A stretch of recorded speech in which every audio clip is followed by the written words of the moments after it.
தமிழக வெற்றிக் கழகம் சார்பாக அடுத்த மாதம் 25ஆம் தேதி திங்கட்கிழமை மாநாடு, இரண்டாவது மாநாடு நடத்துவதற்கு எங்கள் தலைவர் தளபதி அவர்கள் அறிவித்திருக்கிறார் என்பதை இந்த நேரத்தில் சந்தோஷத்துடன் தெரிவித்துக் கொள்கிறேன். மேலும் தலைவர் அவர்களுடைய அறிவுறுத்தலின்படி இன்று காவல்துறையிடம் மனு கொடுக்கப்பட்டிருக்கிறது. பாதுகாப்பு வழங்க கோரி மனு கொடுக்கப்பட்டிருக்கிறது. அதை அவர்கள் ஏற்றுக்கொண்டு அவர்களுடைய என்னெல்லாம்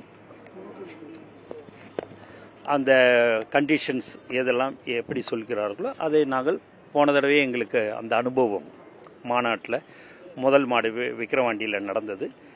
அதையெல்லாம் அவரும் நானும் பேசினோம். அதுபடி நாங்கள் எந்த ஒரு மக்களுக்கு இடையூறு இல்லாமல் இந்த மாநாடை மிக சிறப்பாக நாங்கள் நடத்துவோம் என்பதை இந்த நேரத்தில் தெரிவிச்சுக்கிறோம். வெற்றி பெற்றிருக்கீங்க, இரண்டாவதா தென் மாவட்டத்தை நடத்துறீங்க, இது எப்படி பாக்குறீங்க? கண்டிப்பா வெற்றி மாநாடா தான் இருக்கும். எதுவா இருந்தாலும் எங்க தலைவர் எது தொட்டாலும் அது வெற்றி தான். பிறந்தநாள் அன்னைக்கு மாநாடு நடக்குது.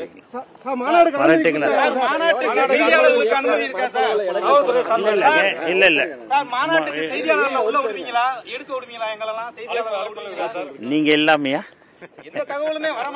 இல்ல இல்லங்க, அப்படி இல்லங்க. இப்ப எல்லாருக்கும் எப்படின்னா இல்ல இல்ல இல்ல இல்ல இருங்க இருங்க இல்ல இல்லங்க, எந்த தகவலும் கொடுக்க கூடாதுன்றதெல்லாம் கிடையாது. நீங்க இப்போ நீங்க கேக்குறீங்க அப்படின்னா இப்போ எஸ்பி அலுவலகத்துக்கு நம்ம காவல்துறை அவங்களுடைய எஸ்பி அலுவலகத்துக்கு வரும். பாத்தீங்கன்னா நிறைய பேர் கும்பலா எல்லாருமே வந்துடுறதுனால அவங்களுக்கு டிஸ்டர்பன்ஸ் ஆகக்கூடாது, எல்லா இதுவான்றது தானே ஒழிய எதுவும் சொல்லக்கூடாது போகக்கூடாதுன்றதெல்லாம் கிடையாது. எதுவா இருந்தாலும் முறைப்படி எங்கள் தலைவர் அவர்கள் அறிவிப்பார்ன்றதுக்கோசம் தான் நாங்க வந்து எல்லாத்தையும் இது பண்றோம்.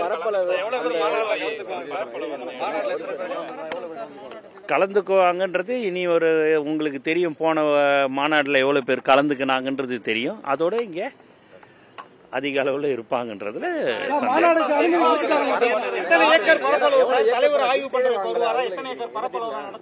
மொத்தம் வந்து 506 ஏக்கருங்க.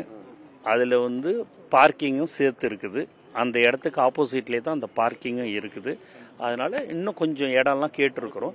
பக்கத்தில் இருக்கிற இடத்த எல்லாத்தையும் கொஞ்சம் அங்கே இருக்கிறவங்ககிட்ட கேட்டு அது போய் சேர்த்து நாங்கள் நடத்துவோம். எல்லாமே தமிழ்நாடே சாதகமாக இருக்கும்.